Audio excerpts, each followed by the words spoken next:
Fala galera, beleza? Tudo bem? Vamos lá, sem devaneios. Primeira Revolução Industrial. Berço da Revolução é a Inglaterra, né?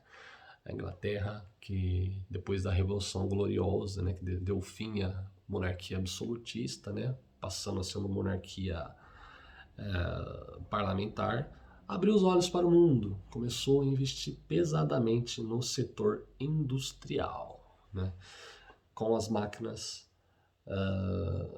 a vapor, né, abastecidas por combustíveis fósseis tais como carvão mineral, impulsionou a indústria agrícola, a indústria têxtil e fez a Inglaterra crescer exponencialmente, né?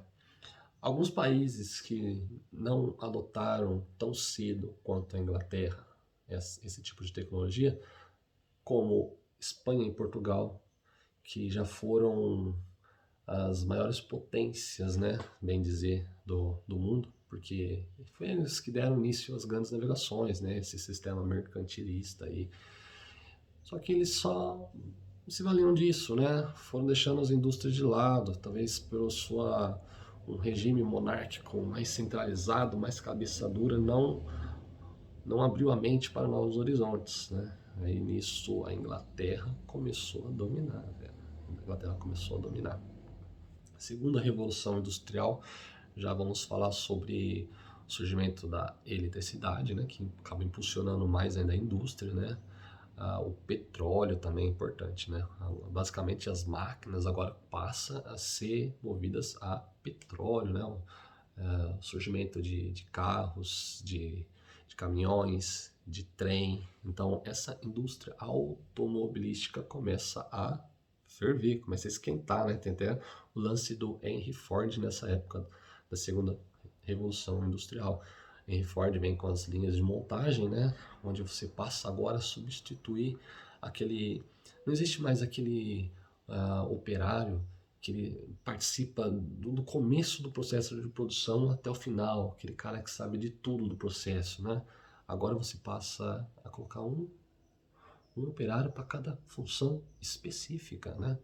Existe aquele cara lá que aperta a roda, existe aquele cara que coloca o câmbio, existe aquele cara que está por detrás do processo da embreagem. Então, existe algo chamado alienação do trabalho, né? Porque a pessoa só sabe fazer uma coisa, só você não trabalha com a imaginação, não trabalha com a criatividade, você só sabe fazer aquilo, você fica perturbado, né? Tem até aquele filme lá, Tempos Modernos, né, com Charlie Chaplin.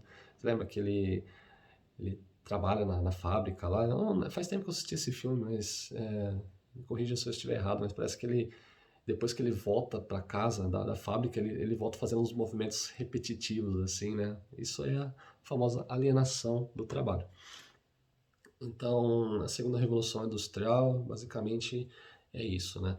Agora vamos lá, terceira revolução industrial. A terceira revolução industrial aconteceu concomitantemente com a Guerra Fria, né? Que a Guerra Fria foi um embate psicológico entre União Soviética e Estados Unidos. Ou seja, não houve um choque físico, não houve uma guerra física, uma batalha propriamente dita. A batalha, a guerra, estava no mundo das ideias, no mundo da tecnologia. Através da corrida armamentista, né? Eles queriam sempre estar à frente das tecnologias. Se é para lançar o homem à Lua, é, a Rússia a União Soviética queria ir primeiro do que os Estados Unidos. Aí os Estados Unidos não, até a União Soviética mandou uma cachorra lá, Laika, os Estados Unidos mandou o Neil Armstrong. Então, houve esse embate, né?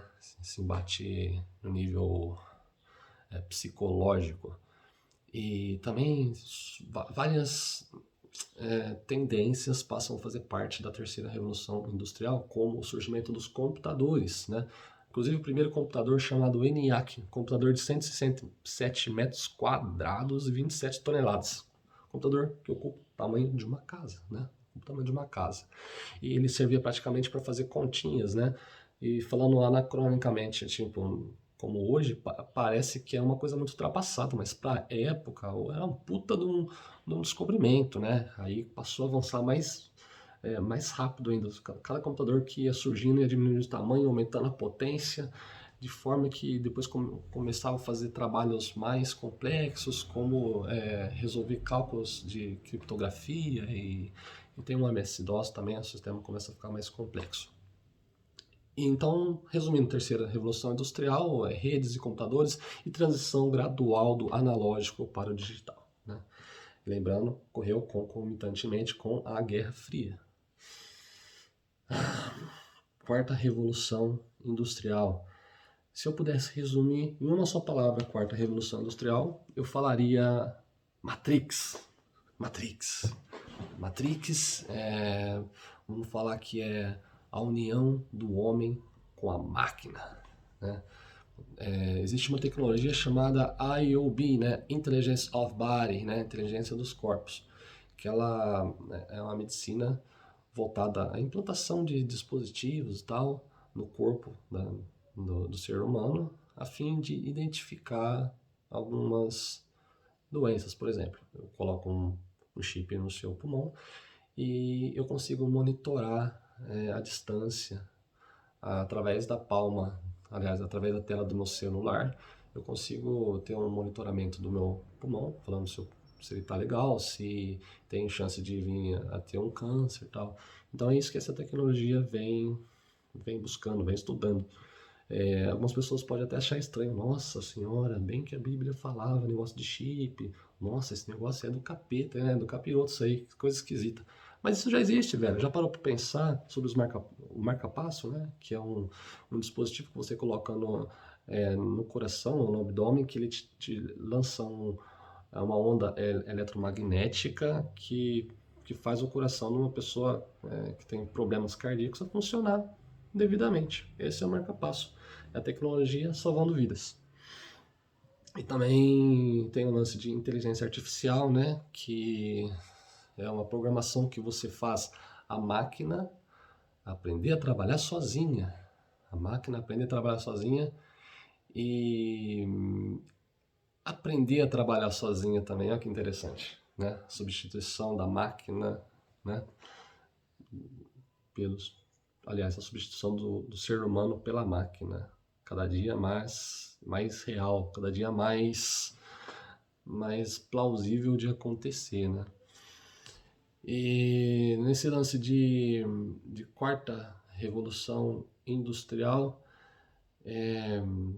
existe um cidadão chamado Klaus Schwab, né? Ele é presidente do Fórum Econômico Mundial. Inclusive, eu não me recordo o nome do livro que ele escreveu, mas deve ser algo nesse sentido, de quarta revolução industrial. Ele fala muito sobre essas novas tendências aí, o que está por acontecer, né? E eu recomendo uma leitura breve aí sobre esse cidadão aí, que é muito interessante. Bom, por que eu fiz esse vídeo? Eu quis explicar um pouco sobre a transição social e econômica com o passar do tempo. E quem não conseguiu se enquadrar em cada transformação, desde a primeira revolução industrial até a quarta, foi ficando para trás. Tanto os países quanto as pessoas. Você vê que nenhum império sobrevive para sempre, né? Existem vários países que estão dominando e depois do nada outro vem e domina. Isso é um ciclo. Tá? A gente vem observando os Estados Unidos há um bom tempo aí na hegemonia do poder, porém em qualquer momento isso vai acontecer. Alguém vai passar os Estados Unidos. Pode ser a China, pode ser o Japão, pode ser o Brasil, muito pouco improvável, inclusive. Mas pode ser, né? A história tem mostrado isso pra gente, que tudo nessa vida é cíclico. Tudo nessa vida é momentâneo. Então, voltando, recapitulando, eu fiz esse vídeo para poder dar entrada no próximo aí, que eu vou focar um pouco mais sobre a quarta revolução industrial e novas tendências, beleza? Falou!